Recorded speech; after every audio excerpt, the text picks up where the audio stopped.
Muy buenos días a todos y todas. Muy buenos días, sobre todo a los que nos siguen por Internet. Ahora pasemos entonces a la última mesa de este encuentro de estos 2 días. Y al último, pero no menos importante, no menos, en fin, last but not least, es un tema realmente de los más complejos y actuales hoy día, donde tenemos que detenernos en lo que se refieren a esos aspectos, no solo del tema del lavado de dinero en general, que claro está que es un panorama muy amplio.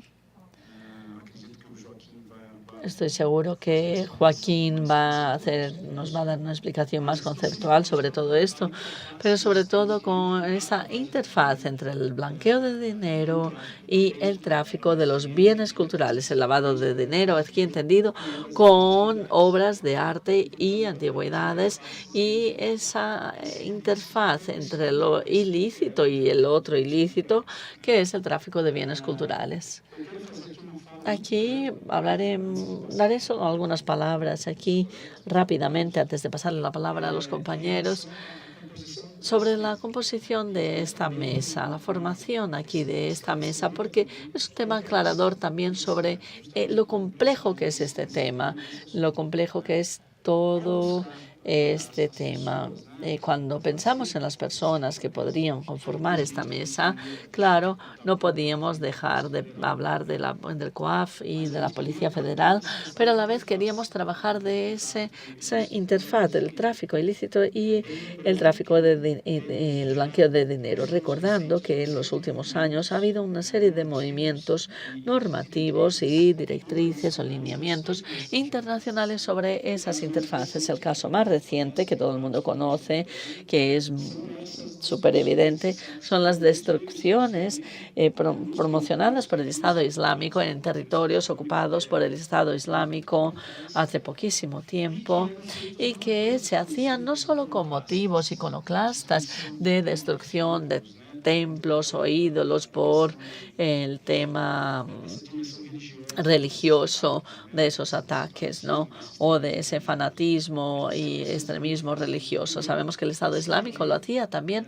para valerse de la comercialización de esos objetos en el mercado negro y poder sostenerse financieramente. O sea, hay una conexión directa no solo entre el saqueo, sino también el comercio ilícito de esos objetos, de esos bienes, y la financiación del terrorismo y el lavado de dinero.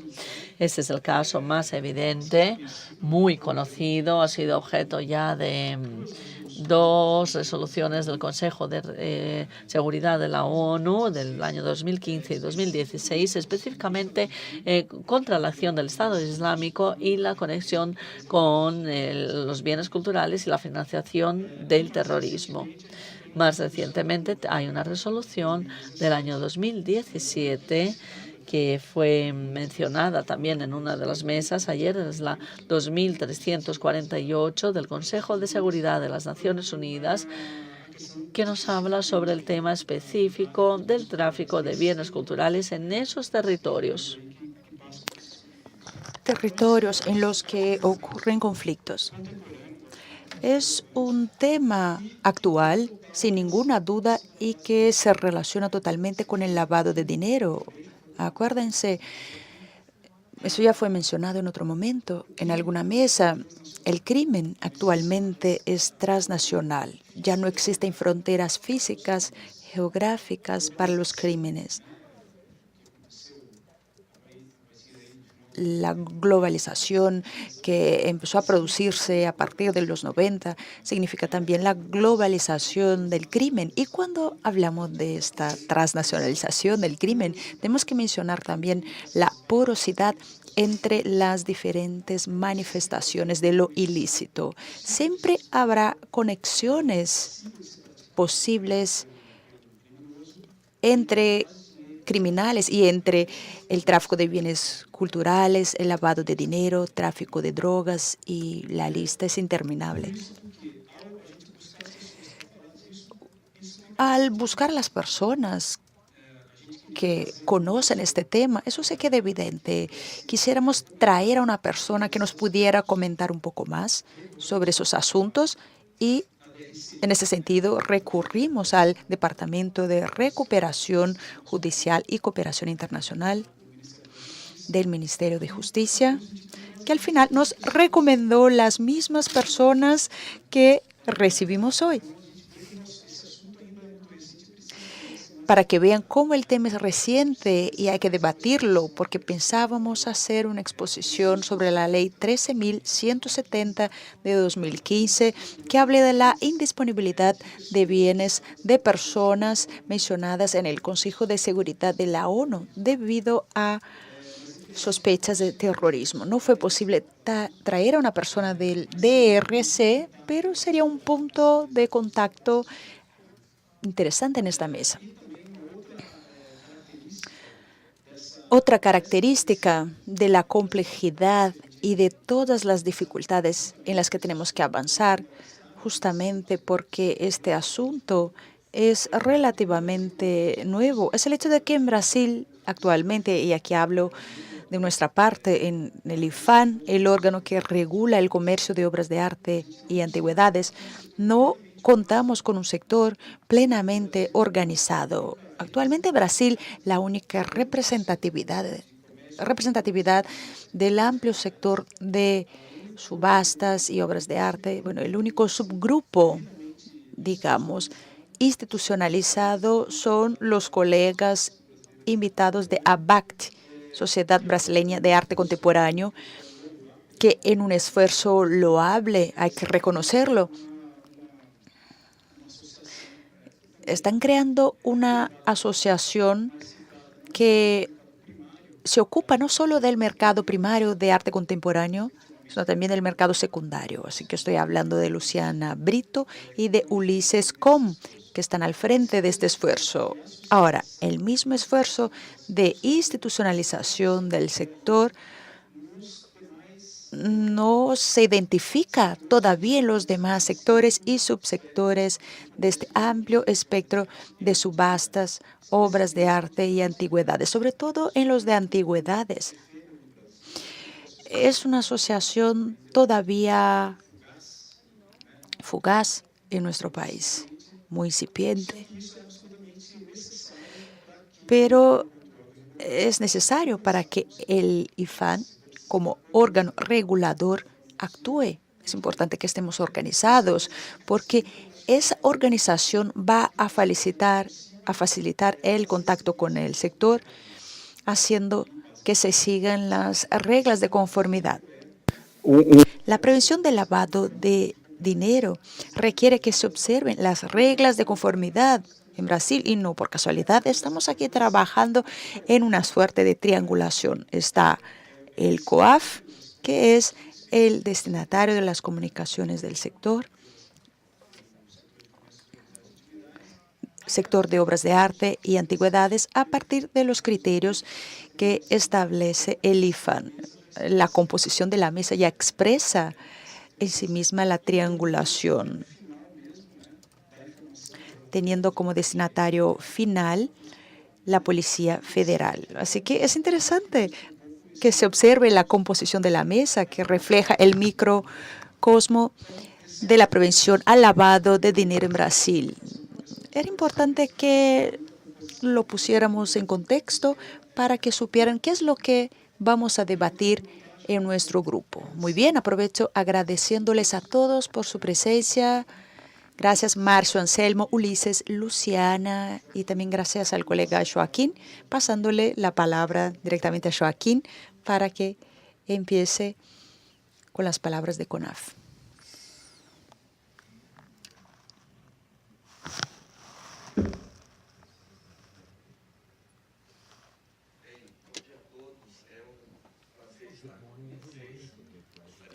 Buenos días a todos. Es un gusto estar aquí con ustedes. Un saludo a todos los miembros de la mesa, a todos ustedes de la audiencia. Saludo a todos en la persona del doctor Anselmo, quien también es consejero del COAF. Les contaré un poquito más sobre el funcionamiento de nuestra institución y entonces ciertamente van a entender la relación entre nuestro órgano y la Policía Federal. Yo les había preparado una presentación más específica sobre el COAF para que entendieran el papel de nuestra unidad de inteligencia financiera, pero al final vi que lo más interesante sería que tuviéramos una conversación para que llegáramos juntos a un concepto histórico del lavado de dinero en el segmento de obras de arte y antigüedades, incluido como sector que debe implementar controles de prevención al lavado de dinero. Muy bien, empecemos con un breve histórico. A principio de la década de los 80 hubo una discusión en el mundo en el ámbito del G7, los países más desarrollados en su momento, industrial y económicamente,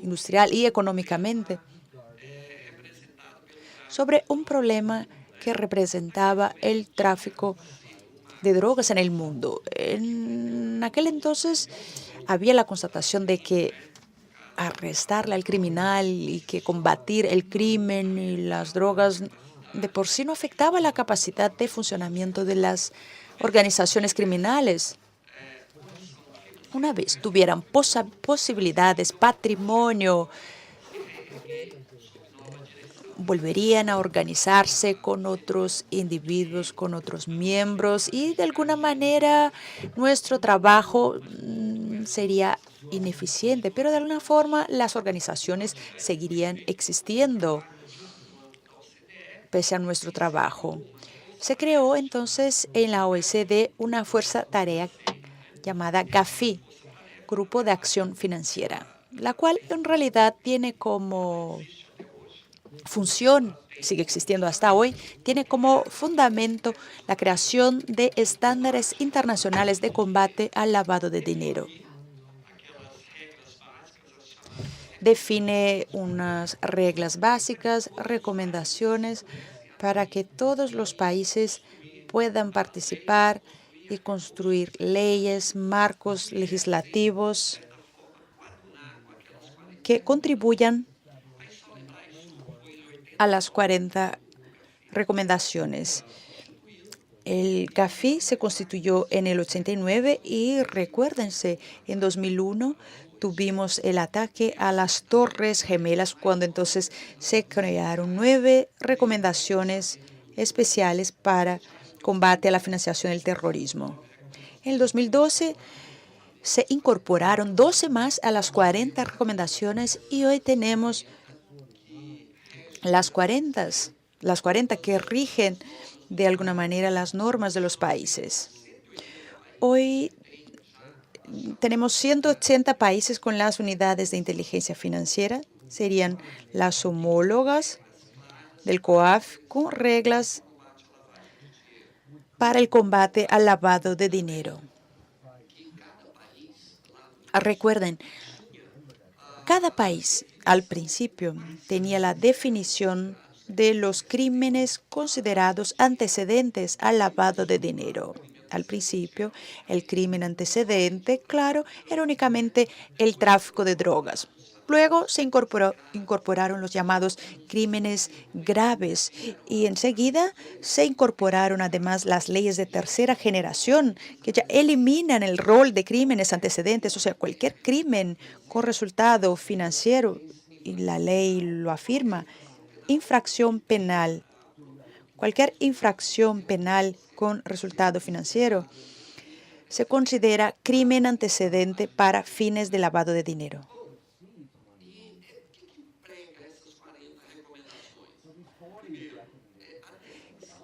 Primero tenemos la definición de los sectores obligados. Es a donde vamos a llegar en el segmento de obras de arte y antigüedades. Luego, la creación de la unidad de inteligencia financiera, nuestro COAF, que es una unidad que recibe la comunicación de los sectores obligados, las procesa y se las envía a las autoridades competentes. Luego define las obligaciones de los sectores obligados, que pasan a considerarse como un brazo del Estado en la detección de las acciones sospechosas y entonces se las comunica al órgano competente. Esas personas están obligadas a identificar a sus clientes. Primero, es bueno que se recuerde, la primera obligación es registrarse en el órgano regulador.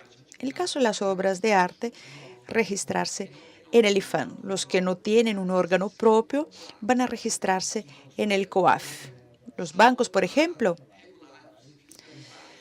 los regula el Banco Central, las aseguradoras por el órgano que se llama SUSEP, y esas personas deben identificar a sus clientes, registrar las operaciones y comunicar las situaciones que se consideren sospechosas.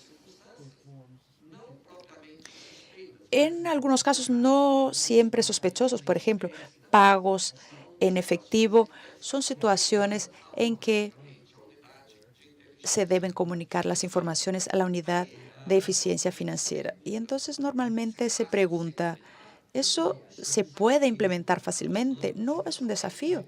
Los bancos inicialmente, claro, lo sabemos, tuvieron sus desafíos en la implementación, ya que las operaciones financieras son de mucha más magnitud, pero funciona relativamente bien. Hay sectores más desarrollados, otros menos, pero ya estamos implementando lo básico, registro de operaciones, clientes y comunicación al COAF.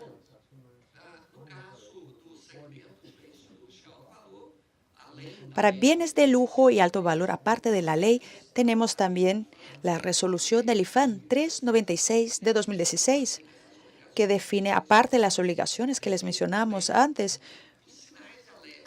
los signos, las señales de alerta que hay que observarse en las empresas o bien por personas que compran y venden obras de arte. Y a partir de los alertas pueden identificar situaciones difíciles al COAF. Fabio incluso mencionó que valdría la pena que se hiciera una conexión entre el tráfico de bienes culturales, o sea, el tráfico ilícito de bienes culturales y el lavado de dinero.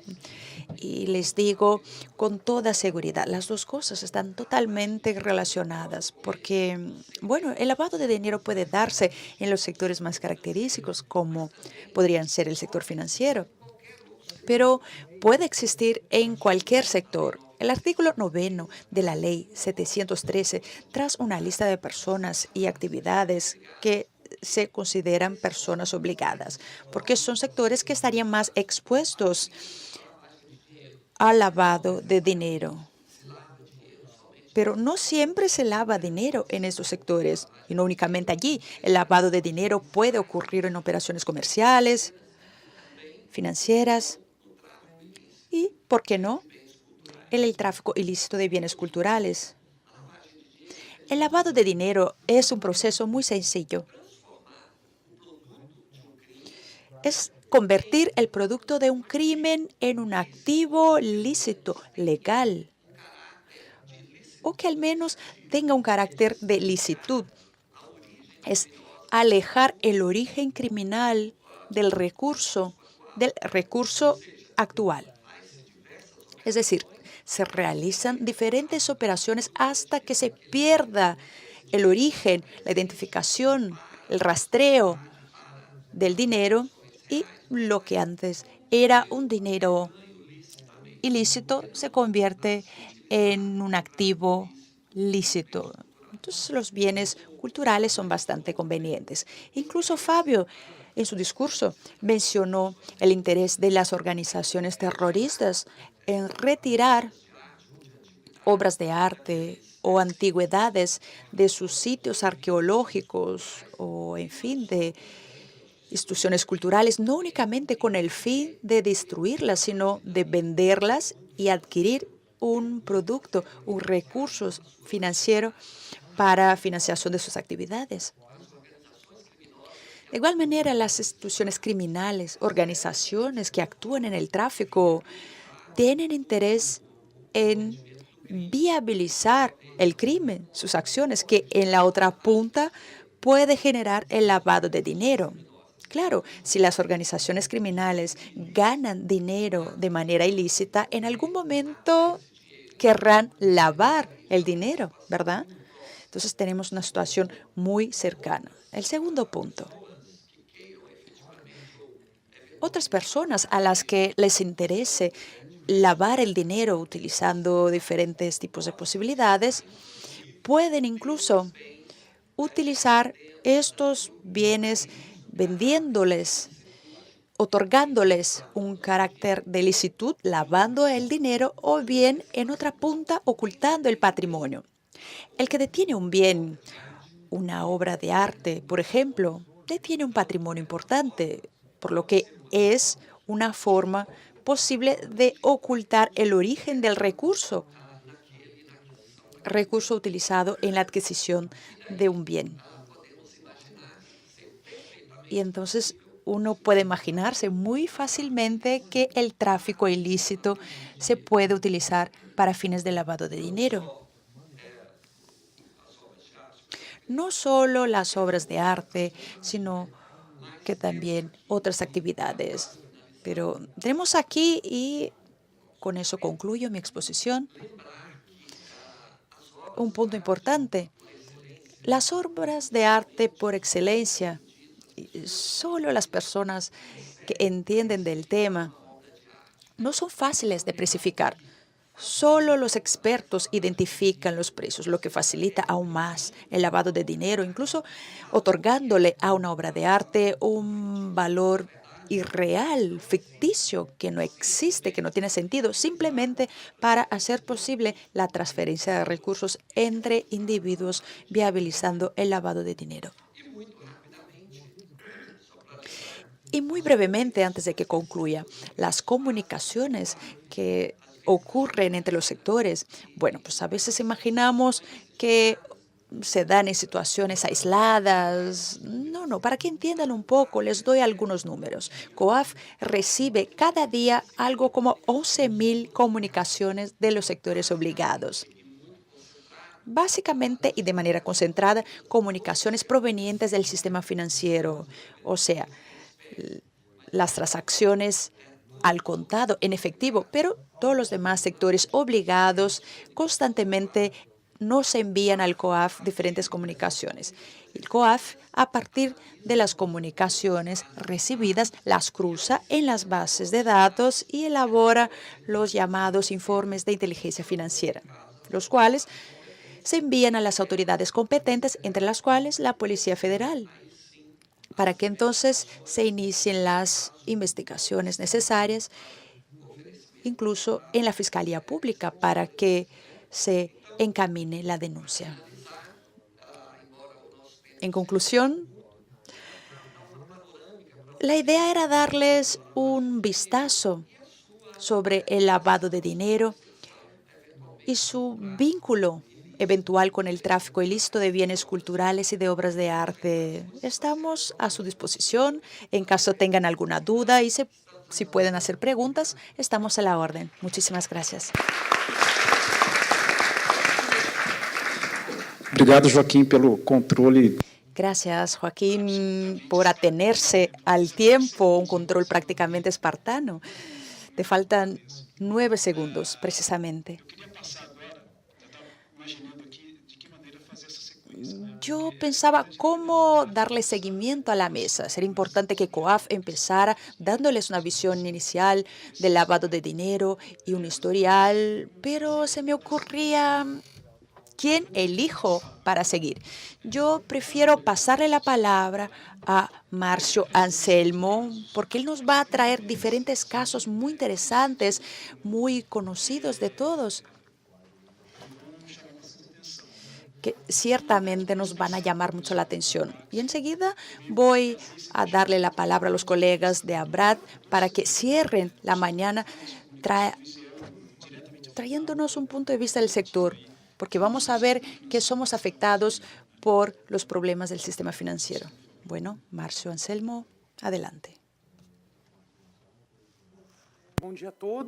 Muy buenos días a todos. Quisiera primeramente agradecer a Itaú Cultural por la iniciativa, Fabio, Ministerio de la Cultura, por la invitación y plantearles algunos temas que tienen que ver con este asunto. Hoy soy el coordinador de represión al lavado de dinero y corrupción, que son dos temas que tienen una intersección en el ámbito de la Policía Federal, y voy a intentar hablarles un poquito de eso con casos prácticos y quiero que vean varias imágenes porque al final uno se acuerda más. Y la primera idea que tuvimos recientemente, el primer caso, aquí fueron algunos casos que aumentaron nuestra percepción de la corrupción y algunos otros delitos graves donde el lavado de dinero no podría estar aparte de eso, ¿no? Y además también ya lo estamos observando en algunos casos, una cierta inversión de esos delincuentes en obras de arte, ya sea como coleccionistas o sea como una forma para guardar el dinero sin llamar la atención y así sucesivamente. De modo que les voy a presentar dos casos, después sus consecuencias a lo largo del tiempo y después entonces, para terminar, qué es lo que podemos mejorar en esta estructura, como Joaquín ya lo destacó. A partir del momento que ese sector empieza a estructurarse, la tendencia es que lavar dinero con obras de arte, eso se va a reducir y al final tendremos un espacio bastante importante de actuación. Primer punto, he puesto aquí algunas diapositivas. ¿Por qué obras de arte para lavar dinero? Es algo relativamente obvio. Aquí un ejemplo muy claro. Salvador Mondi, que fue un cuadro que se le atribuía a Da Vinci, que fue vendido en una subasta por 450 millones de dólares. Hay comentarios de que podría ser incluso una obra falsa, negando la autoría, etcétera, etcétera. Pero vemos aquí una obra con 450 millones de dólares. O sea, los enrollas, los pones ahí debajo del brazo, vas circulando ahí por la mayoría de los aeropuertos sin llamar la atención y estás llevando ese dinero. En Brasil, bueno, que hablar, ¿no? Mejor no comentar, pero consigues circular por todas partes si tienes un poquito de suerte por varios aeropuertos del mundo con un cuadro así sin llamar la atención. Hemos seguido casos ya de obras que han entrado a Brasil, han salido de Brasil, se han ido al extranjero fácilmente sin ningún problema y fácilmente tenemos ahí 450 millones de dólares. Podríamos considerar también una obra menor de 100 millones o 200, no importa, pero imagínense ese volumen de dinero en efectivo para meterlo en una maleta. Ahí no, es solo enrollar ese lienzo y transportarlo sin menores dificultades. Y luego la precificación, porque arte no es matemática. No es de matemáticas, ¿no? Yo no tengo conocimiento técnico, puedo decir que una obra no tiene ningún conocimiento, no tiene ningún valor. Sin embargo, esta obra fue la que fue vendida por 450 millones de dólares. Si yo no conozco, pues no lo sé. Entonces, así es una forma de ocultar patrimonio o incluso manipular valores para conseguir justificar una entrada o una salida y así sucesivamente. Luego, el problema, dos casos recientes. El primero, la operación Lava Jato, donde fueron 5 lotes de incautación de obras de arte de agentes públicos, lavadores de dinero, etcétera. Aquí solo algunos ejemplos de las obras incautadas, algunas ya en fase ya de pérdida prácticamente. Segundo caso que tiene que ver directamente con la operación Lava Jato, pero también del Río, otras más obras de arte aquí incautadas. Y aquí hay la idea de cómo combatir o cómo evitar que eso ocurra. Joaquín nos ha hablado ya bastante sobre esa idea del blanqueo, el lavado de dinero. Lo principal de todo esto es la información, es la lógica de que saber es poder, información es poder. Tenemos que tener información para poder trabajar. Es muy difícil y porque el mercado acaba siendo muy restringido también. al final no tenemos acceso a ese mercado, entonces muchas veces no sabemos quién está comprando, quién está vendiendo, cómo se negoció esto o aquello, y así sucesivamente. De ahí la importancia de la información, de ahí la estructuración también de ese conjunto de sectores obligados a reportar esas comunicaciones. Muchas veces, por ejemplo, el sistema bancario, que ya funciona desde prácticamente el principio de la ley 913, ya son casi 20 años, 9.613 del 1998, y otros sectores que todavía la cosa va todavía casi en pañales, ¿no? Claro, no se puede comparar, pero en fin, poco a poco vamos teniendo un volumen de comunicaciones menor, pero no menos importante para esa idea de prevenir el lavado de dinero. En algunos casos, si fuera objeto de comunicación en el momento oportuno, muchos de los delitos que vemos hoy día habrían sido más difíciles. Y sería si esa información se hubiera pasado oportunamente a los órganos de law enforcement. La idea prevista en esa ley básicamente declara que sería un sector obligado, estaría obligado a las personas físicas y jurídicas y que comercialicen arte y antigüedades también. O sea, ese mercado ha sido elegido por el legislador como un potencial mercado para lavar dinero, y a partir de entonces debe comunicar esa información al COAF, que hace ese análisis para ver si hay algún indicio de delito. Puede comunicar a la policía o al Ministerio Público o a otras autoridades involucradas directamente con el tema. Básicamente, esa obligación se produce en la identificación de esos clientes y en el registro de esas operaciones. O sea, ¿quiénes son? ¿Quién ha ido a comprar determinada obra o objeto de antigüedad, lo que sea? Y hacer el registro de esas operaciones, cuándo, dónde, cómo ha sido el pago, en efectivo o no, en fin.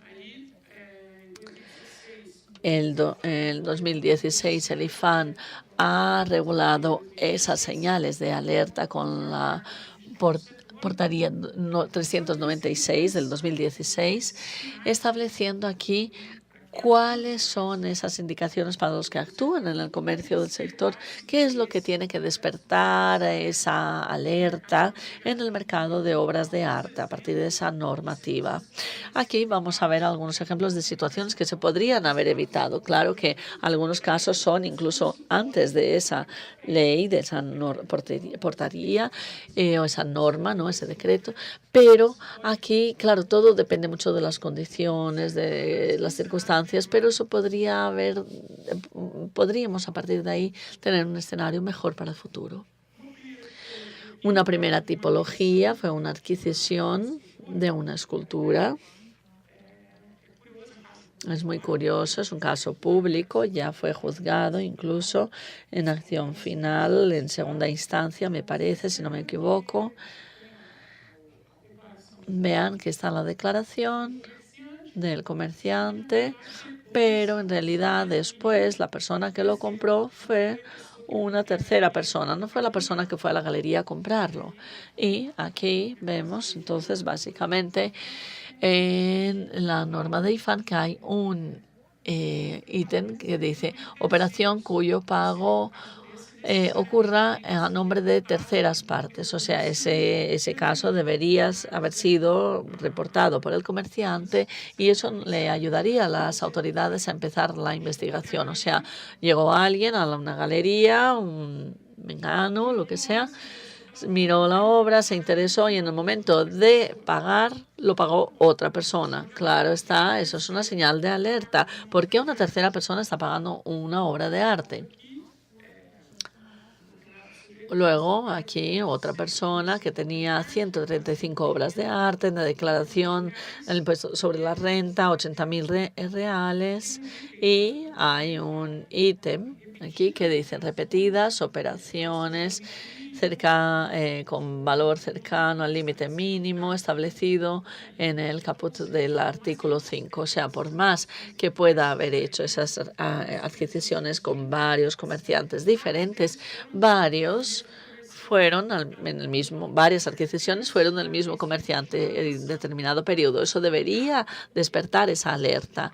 Parece bastante claro que esas obras, claro, valen mucho más que ese valor declarado en la declaración del impuesto sobre la renta. Solo una de ellas valía aproximadamente 400.000 reales. Vean entonces la diferencia. Otro ejemplo. Una obra de Guignard que está desaparecida hasta hoy, no la hemos localizado, pero conseguimos encontrar el comprobante del pago que se hizo en el extranjero. Se hizo a través de una transferencia por un tercero a partir de una cuenta bancaria en el extranjero.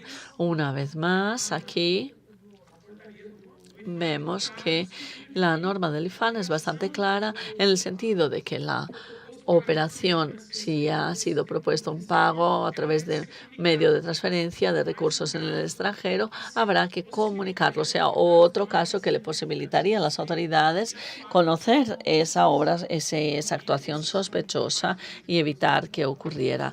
Aquí son solo algunos ejemplos más frecuentes que los vemos a lo largo de los años y que refuerzan la importancia de concienciación del mercado para que realmente se puedan hacer esos comunicados. Quizás hayamos con el sector bancario, Joaquín lo sabe mucho mejor que yo, pasamos por un largo periodo, hoy ya todo está más estructurado, ya funciona mejor, pero la perspectiva es que eso funcione también con otros sectores ya que se vean obligados a hacerlo. Luego algunas ideas de mejores prácticas o cómo actuar, porque ya se me termina el tiempo.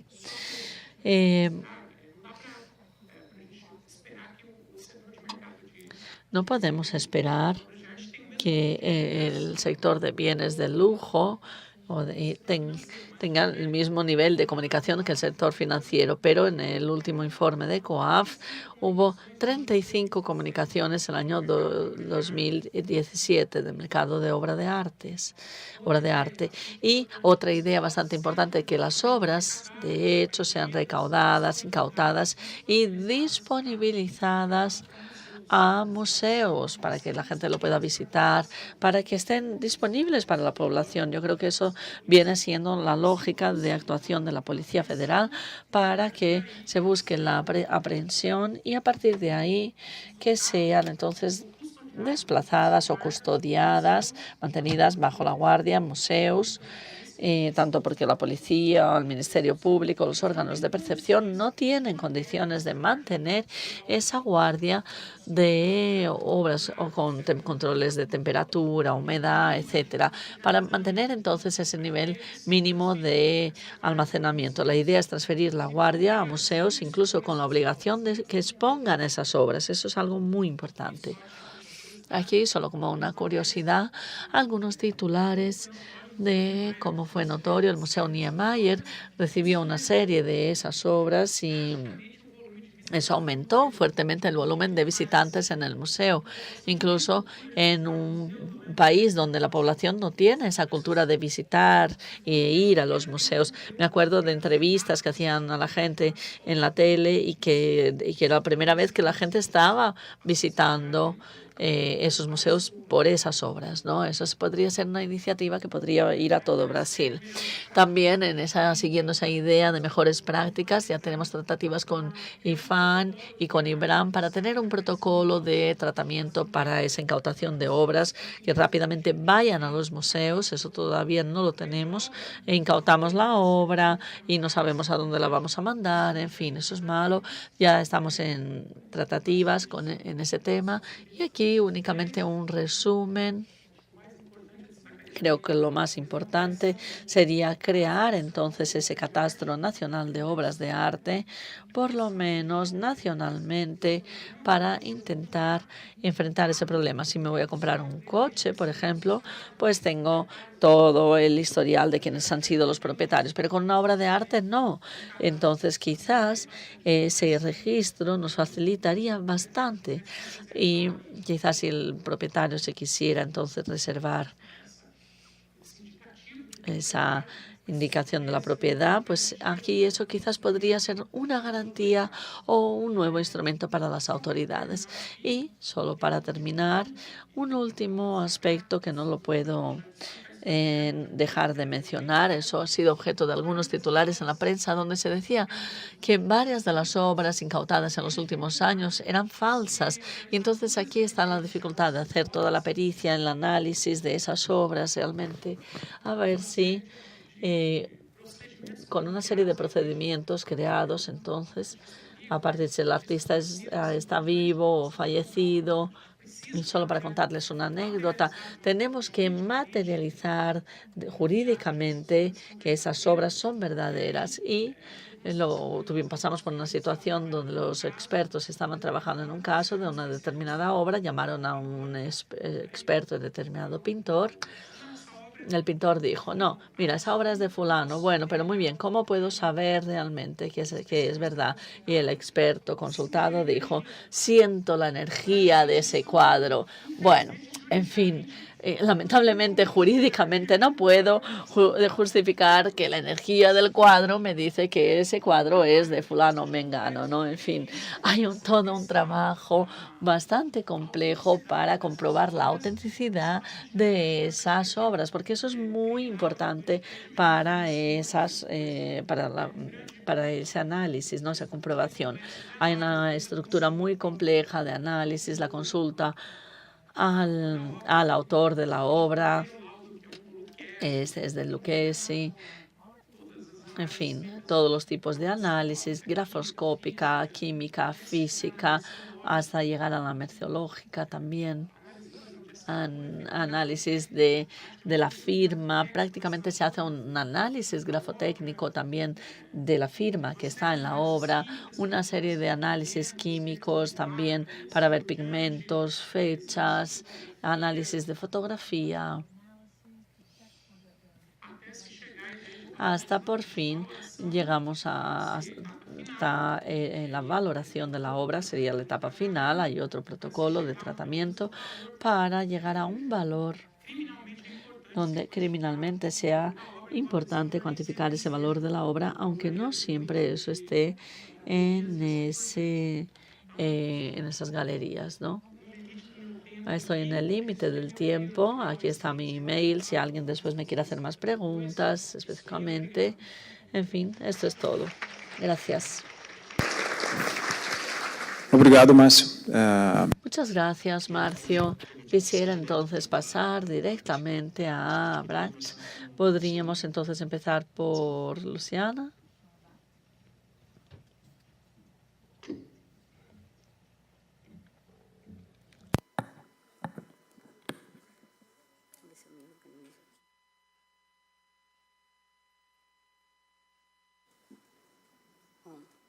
Vamos ver se dá para...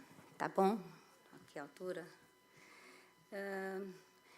Bom dia, quería agradecer.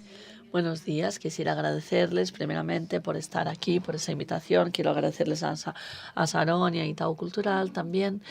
Y cuando nos propusieron este tema, la verdad es que me preocupó un poco porque es un tema muy nuevo para nosotros, para las galerías de arte contemporáneo. Y como nos lo ha comentado Fabio, también es nuevo, es un tema nuevo para todos, para el mercado de arte. Y pensé entonces que les podría presentar aquí.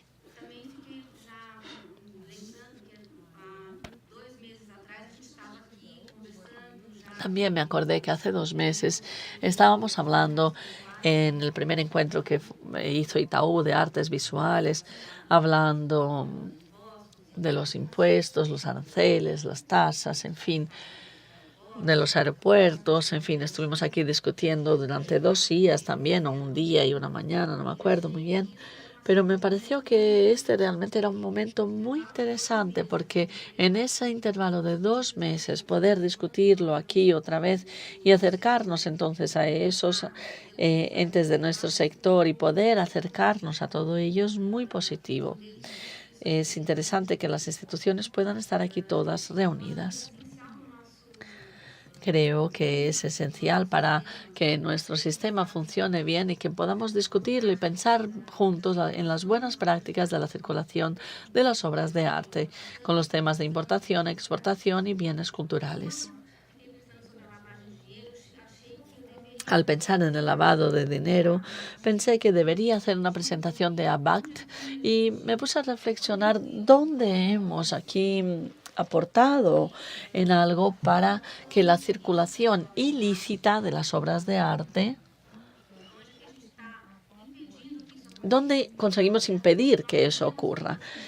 Cuando formamos la asociación hace 11 años. La ABACT es la Asociación Brasileña de Arte Contemporánea. Les voy a explicar un poquito cómo fue esa formación. El año 2007 éramos 8 galerías de São Paulo, Casa Triángulo, Forza Loya y Gabriel, Galería Leme, Luciana Brito Galería, Galería El Sistrina, Galería Milán, Galería Riquel Arnaud y Galería Bernin. De cierta forma un poco intuitiva, pero también por las necesidades de que ya estábamos participando de las ferias internacionales, notábamos que era el momento de que había ya muchas visitas internacionales aquí en Brasil. Expert ya estaba consolidada como una feria de aquí, feria internacional. Nos dimos cuenta de esa necesidad de estructurar un poco más nuestro sector y nos reunimos y pensamos entonces en ese evento paralelo a la Bienal que se llama Paralela. Y sentimos esa necesidad de organizar más y estructurar más el sector. Nos reunimos y pensamos en formar la asociación. Y nuestra intención era valorizar más nuestra institución artística y también profesionalizarlo, pero también nos preocupábamos con la formación de las galerías.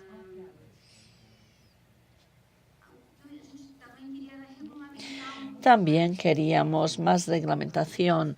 Las galerías estaban muy actuantes, ya existían, sí, en un mercado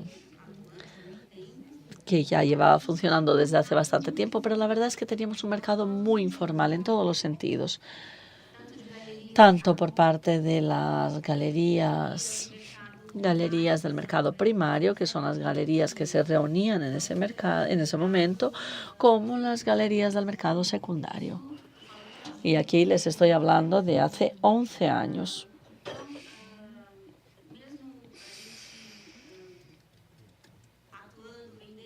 Pese a que estuviéramos actuando y vendiendo mucho y circulando con muchas obras de arte, la informalidad era muy grande.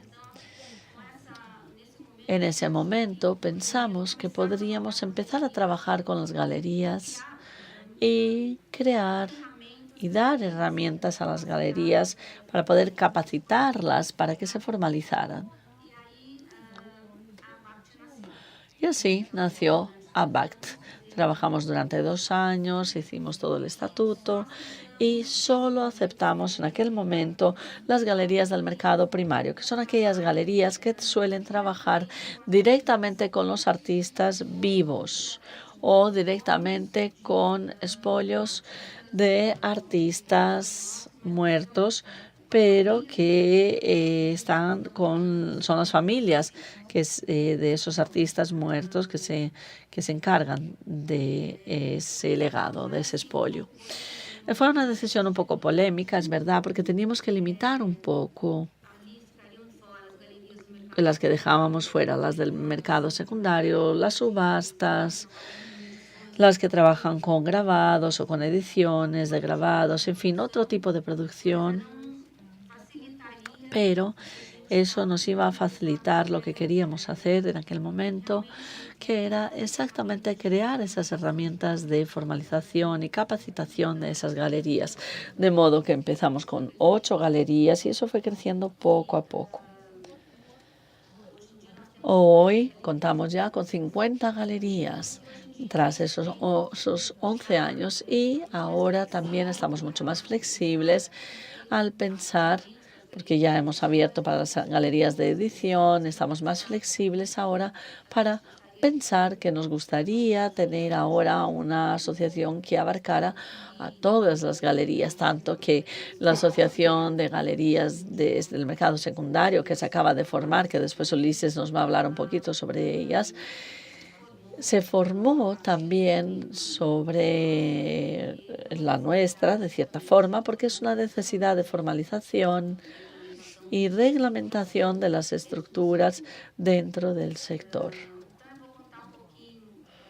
Aquí les voy a contar un poco cuáles fueron las acciones que practicamos a lo largo de esos 11 años y que yo diría que fueron muy positivas.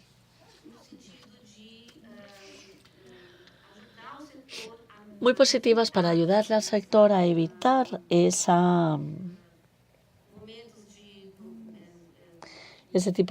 momentos de circulación de obras ilícitas, circulación de obras robadas, etcétera, etcétera. Le hemos dado a las galerías ahora cursos, hacemos talleres, también estamos promocionando discusiones, debates, en fin. El año 2011 empezamos la asociación.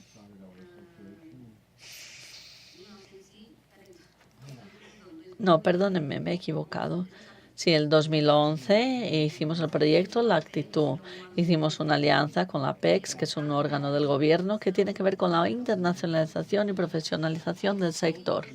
Ese proyecto hace una capacitación de las jóvenes, las galerías jóvenes. Hay una persona contratada que viaja y visita galerías más jóvenes y capacita a las galerías para ver cómo pueden participar de ferias internacionales, dándoles más herramientas a esas galerías muy jóvenes, muy nuevas. La Actitud es un proyecto que está dentro de ABACT. También organiza lo que llamamos el proyecto que sería programas para atraer visitantes internacionales, coleccionistas, la prensa, también periodistas, curadores, comisarios, y hemos traído a más de 200 invitados internacionales. Y el apoyo internacional, también apoyo financiero que viene a través de APEX para promocionar a las galerías en las ferias internacionales. Y eso es muy importante.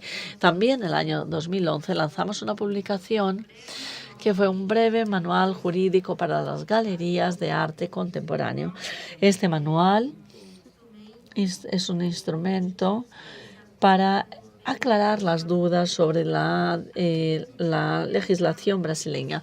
Las galerías no tenían ni siquiera esa idea de cómo eran las leyes, las normas, las relaciones comerciales entre los artistas, cómo hacer la gestión de la galería, cómo trabajar con los coleccionistas. En fin, este manual lo presenta todo de forma muy completa. Ese manual fue revisado en 2015 y está disponible en la página web de la asociación. En 2013 lanzamos un manual de importación y exportación que fue un gran tema dentro de la asociación. Es un gran tema todavía por todas las burocracias que tienen que enfrentar las galerías, todo pensado y desarrollado por profesionales, profesionales del área jurídico, contable, financiera. Es muy completo. Cualquier duda que tenga uno puede buscar una respuesta en ese manual, porque están todos los aspectos de cómo hacer importaciones y exportaciones. Y más recientemente promocionamos un evento aquí en Itaú Cultural llamado Galerías en Debate.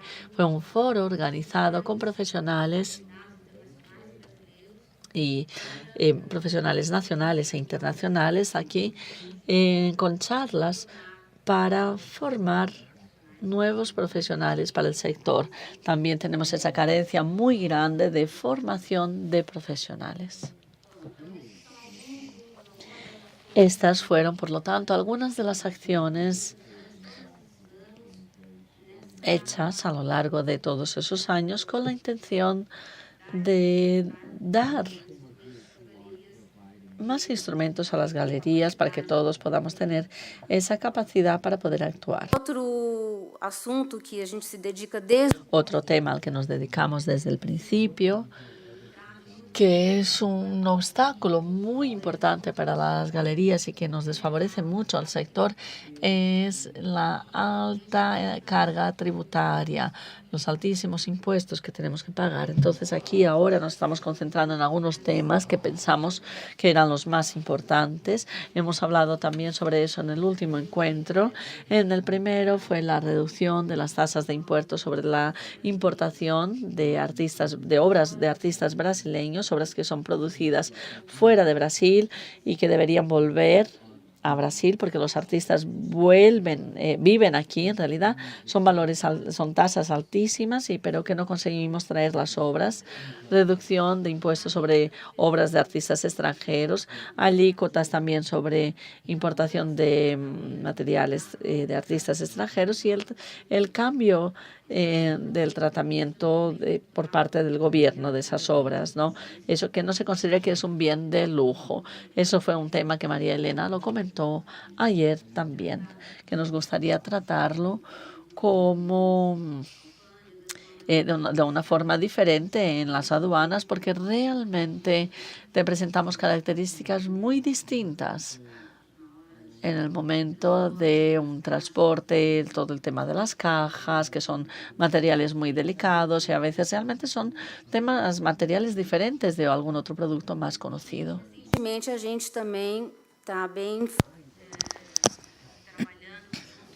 Recientemente, en el trabajo con SP Arte y las productoras culturales, tratamos de revertir la tasa de almacenaje en los aeropuertos, algo que nos tomó por sorpresa y es una barrera más que tenemos en nuestro trabajo de importar obras internacionales en exposiciones.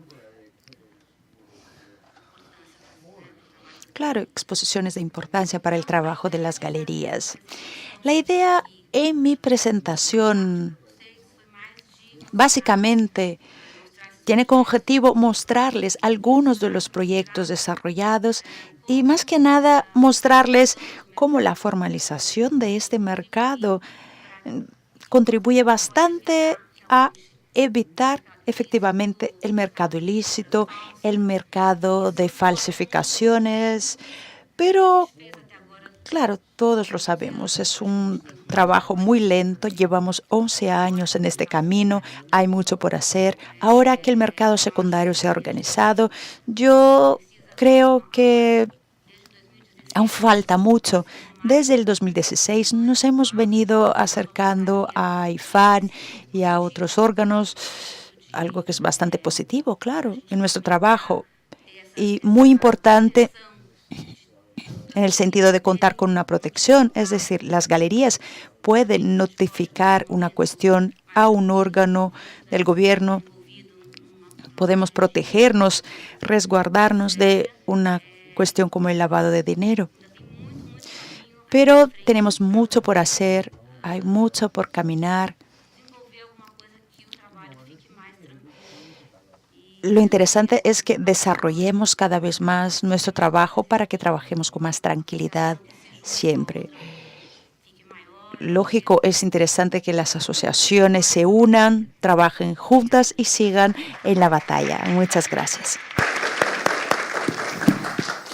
Muito obrigado, Luciana, pelo controle do tempo. Gracias, Luciana, por el control del tiempo. Y creo que podríamos ya seguir con Ulises, quien nos dará un panorama sobre la organización del mercado secundario, más precisamente sobre las obras de arte contemporáneo. Gracias a todos, gracias a Itaú Cultural, Sarón, al Ministerio de Cultura. Muy buenos días a todos de la mesa y a todos los oyentes. Hablo aquí en nombre de AGAP, que es una asociación recién fundada. Estamos en fase de registro. Nacimos a raíz del trabajo de galerías del sector secundario. En total, 22 galerías que participan en esta asociación y nacimos con el propósito de regular el mercado en el que actuamos para trabajar de manera proactiva, solucionando todas las cuestiones de licitud que tenemos en nuestro mercado, buscando siempre promover el arte brasileño de manera positiva.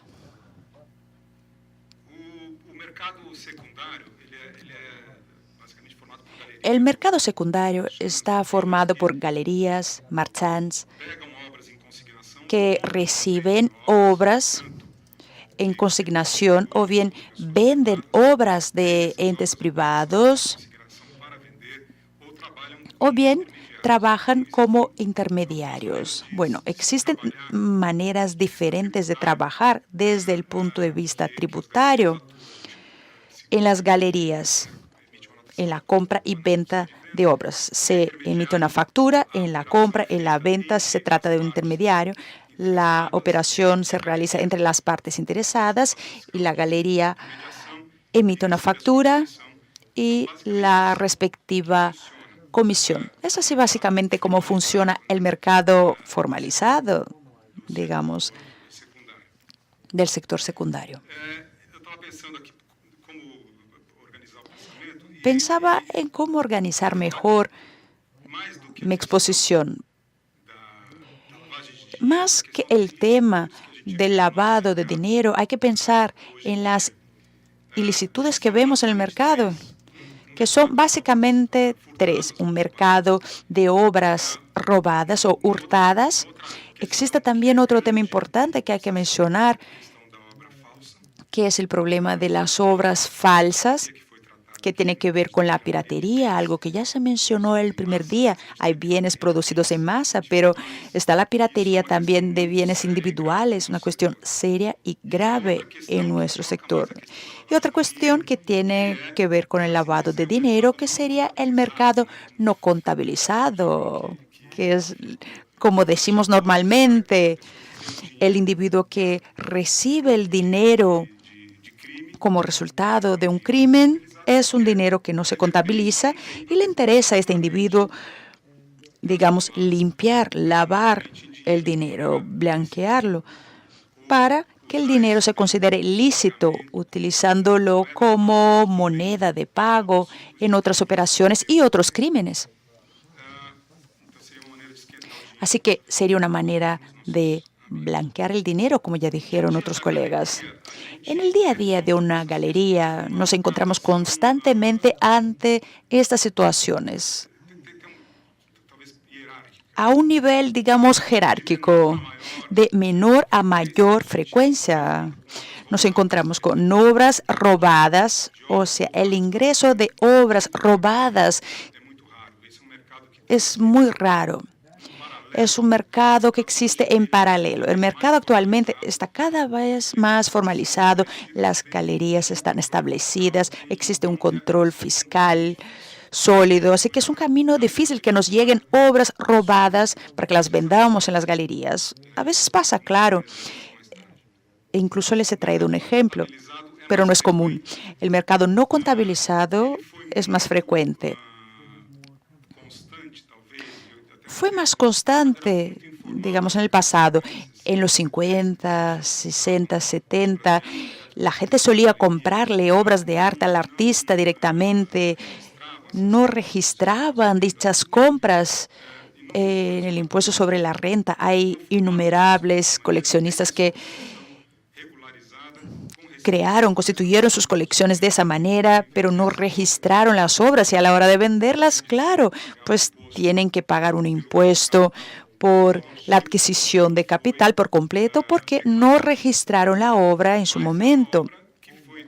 Pero bueno, es una obra que se adquirió en la colección de manera ilícita o bien por los padres, los abuelos, en un momento en que la formalización de la compra y venta de obras de arte no existía como existe hoy.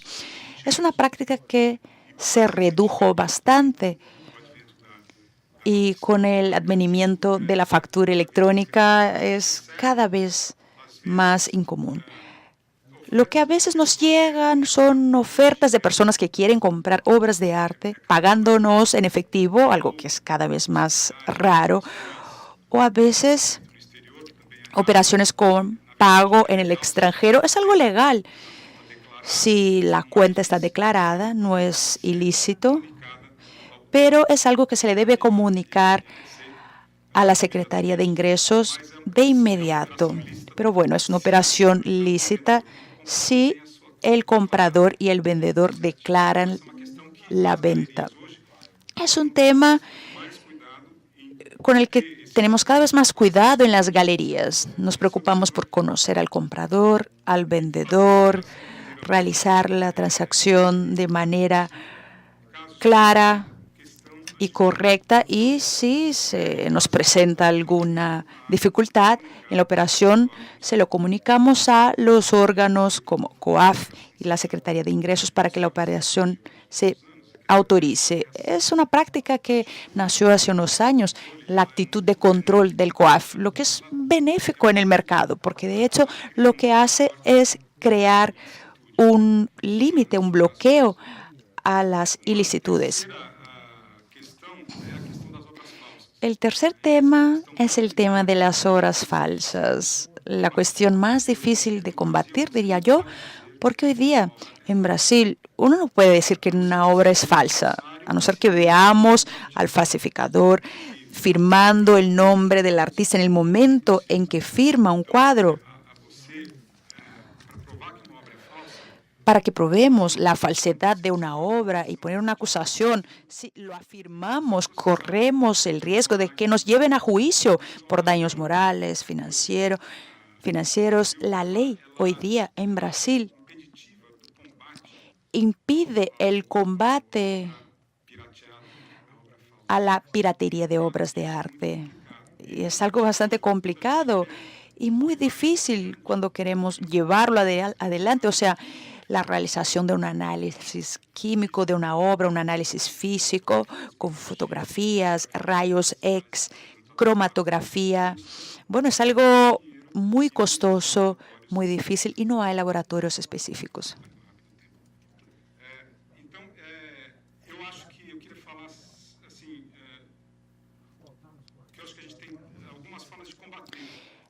Existen algunas maneras de combatir la ilicitud. La principal manera es la información. Debemos trabajar para proporcionarle a la sociedad, a los órganos públicos y a los interesados el mayor número posible de informaciones referentes a las obras de arte verdaderas o las que hayan sido robadas para que las personas tengan acceso a esa información. Tener una legislación que permita punir el crimen, lavado de dinero. Es importante que se perfeccione la ley, facilitando el combate. La organización, la estructuración de una inteligencia, o sea, de la actuación de una policía capacitada e interconectada nacional e internacionalmente, sea la Policía Nacional, Interpol y también el control aduanero. Algunas de las cuestiones que les he traído ya han sido abordadas en las exposiciones de mis compañeros. Y claro, todo el tema tributario, sea del punto de vista del tránsito nacional e internacional, importación y exportación, y también desde el punto de vista interno en la reclasificación de la tributación de obras, sobre todo en el mercado secundario. Por ejemplo, si recibo una obra en encargo y tengo una comisión de 10%, si emito una factura de venta, me tributan en un 25% y mi comisión es del 10%. Así que el régimen impositivo va más allá rebasa mi comisión porque se define sobre el precio completo. Eso hace que muchas operaciones comercialmente se realicen con la emisión de factura de compra y venta. Lo que pasa es que las partes se ponen en contacto, uno le vende al otro y la galería emite la factura de comisión, que es lo que hace. Trabaja más bien como intermediaria que como comerciante, porque la tributación no nos lo permite. Es una cuestión que hay que considerarse. Es muy seria, incluso para que el control de las operaciones sea más amplio. Claro, si permite una legislación conveniente y pertinente. Con respecto a las obras falsas o dudosas, sería importante que hubiera un cambio en la legislación permitiendo el combate a la ilicitud. Sobre todo la elaboración, quizás juntamente con los órganos públicos, de un conjunto de leyes y laboratorio de análisis, porque actualmente estos análisis se realizan con el contacto con el laboratorio de la USP, de la Universidad de Minas Gerais. No existe actualmente una sistematización del análisis de las obras de arte, con la posibilidad de creación de una base de datos de referencia de lo que es una obra verdadera para que se la pueda comparar con una obra que quizás sea dudosa. Es algo que normalmente hacemos cuando es necesario y lo pagamos, o lo hacemos en el día a día, como dijo el colega, sintiendo la energía de un cuadro, de una obra. Es un conocimiento, una especialidad que se transmite de padre a hijo. Mi padre puso la galería hace 45 años. Yo cada día estoy en contacto con las obras y a veces uno sabe la que es verdadera o no. Y lo sabemos porque sabemos cómo firma el artista, o bien sabemos, por ejemplo, cómo es su caligrafía pictórica. Bueno, es un conocimiento que de hecho existe, es algo intuitivo y es el resultado de un conocimiento empírico. Bueno, luego se muere mi padre, el padre de Max. Ojalá eso no pase pronto, pero la verdad es que nos han transmitido un conocimiento que se pierde. Así que hay que buscar una manera de sistematizarlo.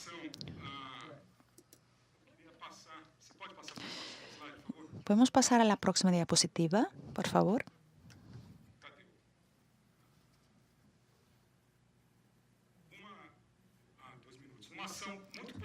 Una acción bastante positiva en ese sentido, o sea, la formalización de informaciones referentes a un artista y creación de catálogos. Bueno, esa es la agenda positiva en la que tenemos que pensar, tanto para artistas vivos como para los ya fallecidos. El Instituto Alfredo Volp es bastante positivo en ese sentido porque hace 10, 15 años los coleccionistas de Volp crearon un grupo, crearon un CD con toda la obra catalogada que se revirtió en otro catálogo más completo, impreso, y toda su obra ha sido sistematizada. Eso de alguna manera crea una base de referencia muy importante para el mercado. Si la obra está catalogada, es buena; si no, será objeto de estudio. Para el mercado, eso es muy positivo.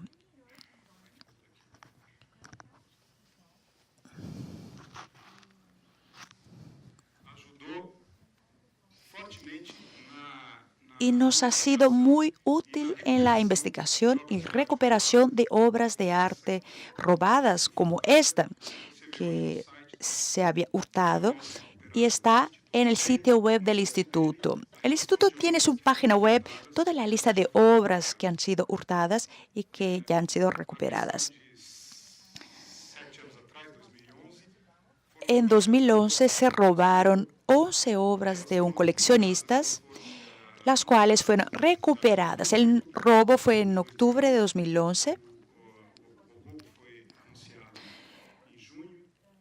Fue anunciado en junio del 2012 y luego las obras se recuperaron en 2015.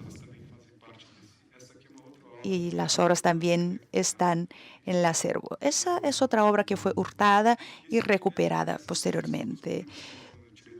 Todas esas fotos son públicas, son informaciones de conocimiento de todos. Ese es un cuadro de Volpi que había sido robado y fue restituido al mercado de esa manera. ¿Lo ven?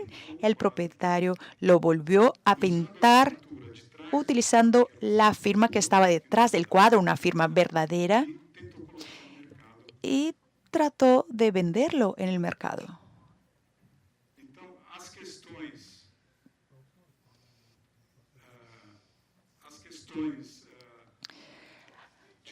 Así que las cuestiones del lavado de dinero con el uso de dinero físico, dinero en efectivo, este tipo de oferta en el mercado es cada vez menos frecuente. Lo que vemos son estos tipos de crímenes que al final son muy dañinos en el mercado de arte y que se deben combatir con esta agenda positiva. Repito, es importante que se cree una base de datos disponible a todo el mercado, la creación de leyes más contundentes que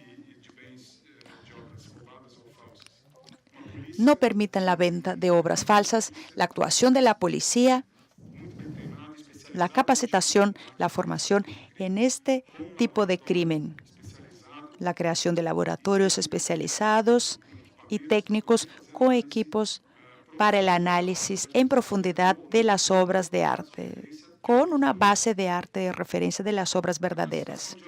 La clasificación específica de obras de arte para la aduana, para importación, sobre todo importaciones temporales, en las que nos tributan con altas tasas por el valor de la mercancía, no por el peso.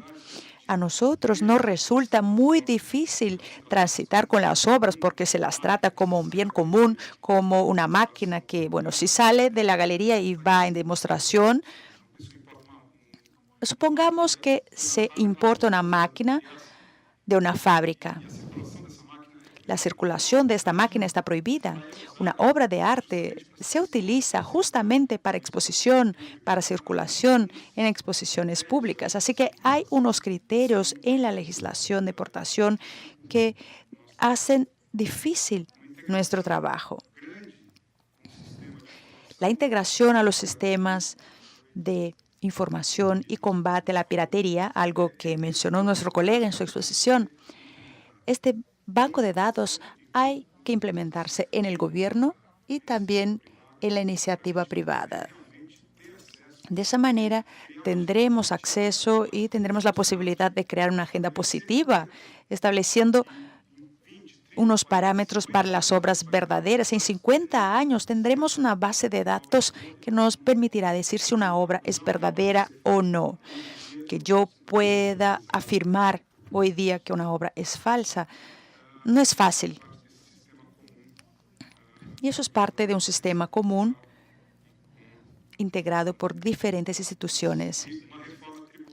Claro, la reforma tributaria en el sector también es importante. Y aquí concluyo. Gracias. No me gustaría interrumpirte porque estabas concluyendo un pensamiento importante, pero bueno, gracias por tu conciencia y por habernos traído tantas informaciones importantes, algunas de las cuales ya conocemos, temas que hemos venido discutiendo tanto entre nosotros como con ustedes, con otros órganos, puntos que son comunes y que se vienen discutiendo desde hace un tiempo, que demuestran la complejidad involucrada en este camino, que es el camino de la venta de obras de arte, que nos lleva a hablar del combate al comercio irregular, porque usted no los recordó. Existe una complejidad por detrás de ese mercado. Pero de esos puntos que vimos, es interesante, ya nos han llegado algunas preguntas. De estos puntos que nos comentaste, nos vienen cuestiones que tienen que ver tanto con el tema más específico de prevención al lavado de dinero, como cuestiones relativas al tráfico ilícito de bienes culturales. Y relativas también a cuestiones más bien impositivas, tributarias, que nos llevan a otra agenda que también tiene que ver con nuestro trabajo en el MINC sobre la tributación, entendiendo la cultura en su participación del PIB y la importancia del entendimiento de este nicho, de este mercado, porque así trabajaremos de manera más razonable en el comercio de obras de arte en la economía de la cultura. Bueno, lo sabemos, es un abanico inmenso y sus últimos comentarios han sido muy pertinentes. Todavía tengo unos cuantos comentarios, pero antes les traigo algunas preguntas. Ya me han llegado 4 preguntas.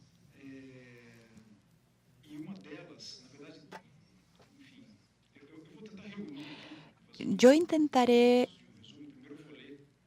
reunirlas. Primeramente voy a leerlas. La primera de Gabriel Vilacqua, del Instituto Moreira Salles.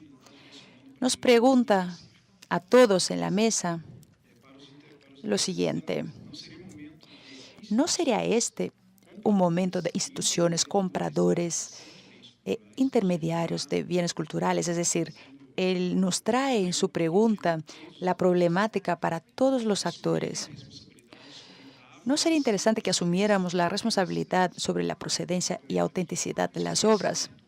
El desconocimiento, omisión programática o la política de, abre comillas, a mí no me preguntes, no sé de nada. El código de ética del sector, procedimientos técnicos, evaluación y documentación ya están disponibles desde hace mucho.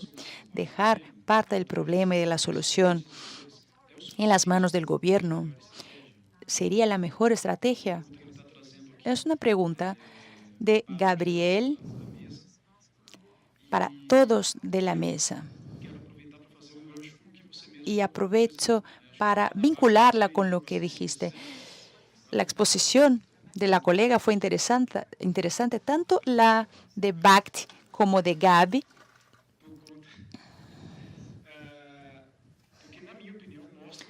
Porque en mi opinión nos muestra cómo es necesario en el órgano regulador que el sector esté organizado para que podamos llevar a la práctica las medidas necesarias. Como dijeron, son medidas que protegen el sector.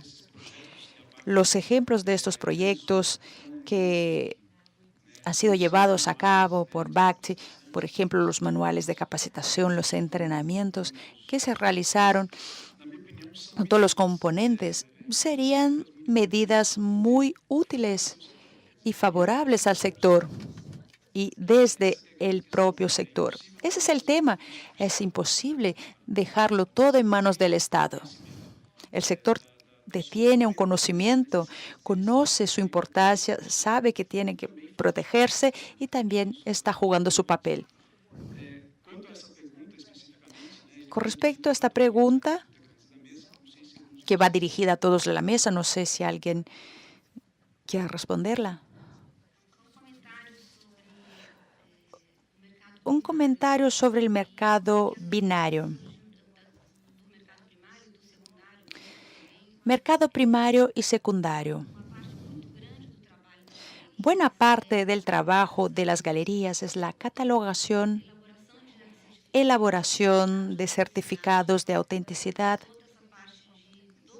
y toda la parte de documentación de los artistas que la galería representa. Bueno, este trabajo sería más del 50% de la labor de la galería. Bueno, la galería no es únicamente un lugar de venta de obras, no, tenemos un representante del artista y toda la obra de los artistas que representamos está documentada, catalogada y ya es un paso importante en nuestro trabajo porque a partir de esta base de datos ya tenemos el registro de las obras. Así en el futuro es mucho más fácil que se cree un catálogo, así que al educar las galerías durante todo este periodo en que creamos la asociación, en que mostramos que es importante, que ese es el papel de las galerías, ya tendremos un abanico muy amplio de artistas organizados y eso vale también para los grupos de artistas. Entonces, en los últimos 10 años, 15 años en nuestro sector nos hemos ido profesionalizando mucho y hemos transformado bastante el circuito. El mercado también nos lo exigió, por eso lo llamamos mercado primario. De allí viene la fuente primaria para que luego la obra se venda en subastas, en otros países, etc. Es importante que nos acordemos de que el sector primario tiene esta función.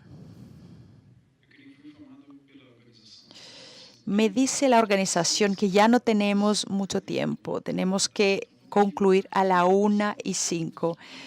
Yo voy a leer las preguntas y les pido a los que nos las enviaron que las hagan directamente a los expositores, porque claro, son preguntas interesantes y es difícil resumirlas.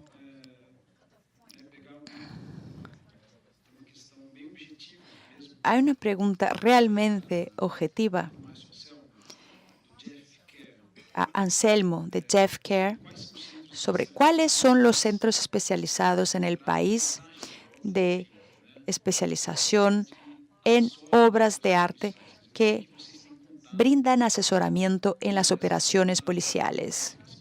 ¿Cómo trabajan para la verificación de autenticidad de las obras? Yo no soy experto, pero utilizo el trabajo de pericia. Yo sé que los expertos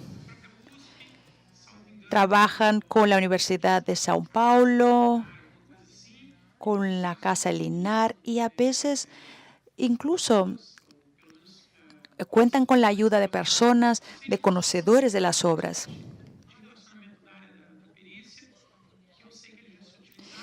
Yo sé que la pericia trabaja normalmente con la Universidad de São Paulo y otras instituciones.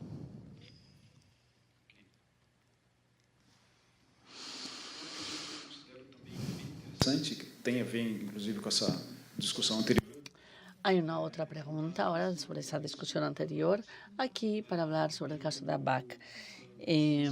Para Marcilio França, es de Marcilio França del Ministerio y del Estado de Paraíba. ABAC tiene un código de conducta para sus asociados, como ya existe, por ejemplo, en la Night Basel o en la Asociación Francesa de Anticuarios. ¿Tienen ustedes alguna herramienta de good governance o compliance o accountability? En fin, ABAC ya tiene algún tipo de herramienta de ese tipo.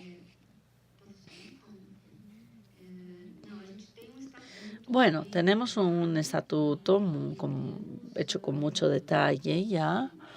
Y bueno, no tenemos exactamente un código de conducta, pero tenemos un estatuto que es para las galerías de arte contemporánea. El de los otros estatutos los conocemos, todo el mundo los recibió, los que participaron de la feria, pero ese código específicamente de conducta no lo tenemos en la asociación.